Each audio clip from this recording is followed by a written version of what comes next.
Hello எல்லாருக்கும் வணக்கம். கடலைக்கறி எப்படி ரெடி பண்ணுறதுன்னு பார்ப்போம். நைட்டு கடலை வந்துட்டு தண்ணியில் ஃபுல்லாக ஊற வச்சுருக்கு. அதுக்கப்புறம் அது ஒரு ப்ரெஷர் குக்கரில் அப்படியே கொட்டணும்.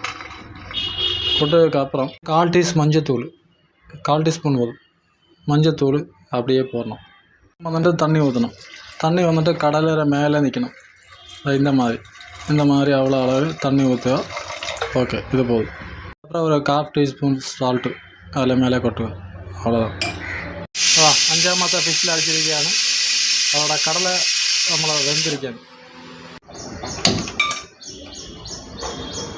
അടുത്തൊരു പാൻ എടുക്കുക. പാൻ എടുത്തിട്ട് கொஞ்சம் ഓയിൽ ஊற்றணும். கொஞ்சமாக ஊற்றியா போதும். இது போதும். நல்லா ப்ரௌன் கலர் ஆகணும் வரைக்கும் கொஞ்சம் பூண்டு வதக்கிட்டே இருக்கணும்.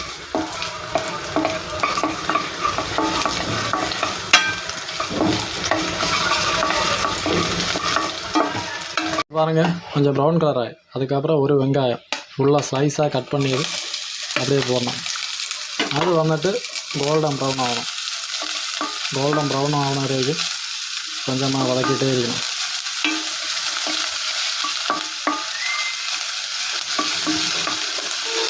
இதுலேயே வந்துட்டு ஒரு 1/4 ஸ்பூன் உப்பும் கூட ஆட் பண்ணிவிட்டு சவாலா நல்லா கோல்டன் ப்ரௌன் ஆகணும். அது வரைக்கும் இது வதக்கிட்டே இருக்கணும். சவாலா எல்லாம் வந்துட்டு சூப்பராகி அந்த ப்ரௌன் கலராகி இனி அதுக்கப்புறம் நமக்கு மசாலா ஆட் பண்ணலாம். மல்லித்தூள் வந்துட்டு ஒரு 3 ஸ்பூன் ஆட் பண்ணோம். 1 2 3 ஸ்பூன் மல்லி. அப்புறம் மிளகா பொடி வந்துட்டு கொஞ்சம் ஒரு 1/2 ஸ்பூன் மிளகா பொடி. அப்புறம் வந்துட்டு கரம் மசாலா வந்துட்டு கொஞ்சம் 1/4 ஸ்பூன். இதெல்லாம் கூட வந்துட்டு பச்சை வாசனை வர்ற வரைக்கும் நல்லா மிக்ஸ் பண்ணிகிட்டே இருக்கணும். அந்த பச்சை வாசனை ஸ்மெல்லு போகணும். அது வரைக்கும் இது நல்லா மிக்ஸ் பண்ணிகிட்டே இருக்கணும். சூப்பர் வாசனை. இப்போ அந்த பச்சை வாசனை ஸ்மெல் எல்லாம் போயிருக்கு. ஓகே, அதுக்கப்புறம் நமக்கு கடலை எடுத்து இதில் ஊற்றலாம். வேவிச்சு வச்ச கடலை இதே தண்ணியும் ஊடி இதில் நமக்கு ஊற்றலாம்.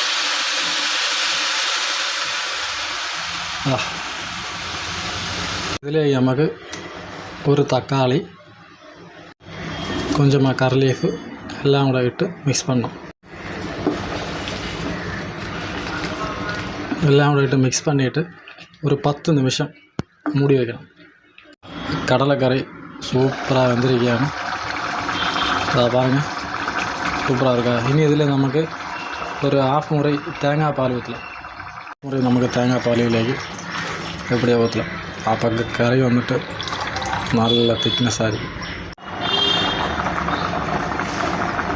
அது கடை இருக்க ஒரு சட்டி வச்சுட்டு அதில் கொஞ்சம் ஆயில் ஊற்றி கொடுக்க. அவ்வளோ கொஞ்சமாக ஆயில் ஊற்றியா போதும். ஆயில் சூடாகும்போது கொஞ்சமாக கடுகு போட்டு விடுங்க. அப்புறம் வந்துட்டு உணக்க மிளகு இது 2 கூட மிக்ஸ் பண்ணணும். இது வந்துட்டு நல்லா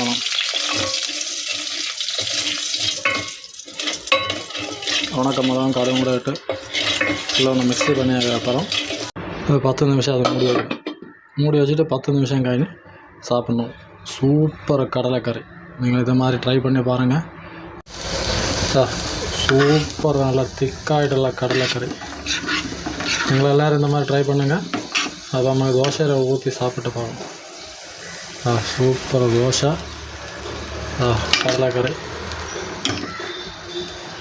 தோசை கடலைக்கறி.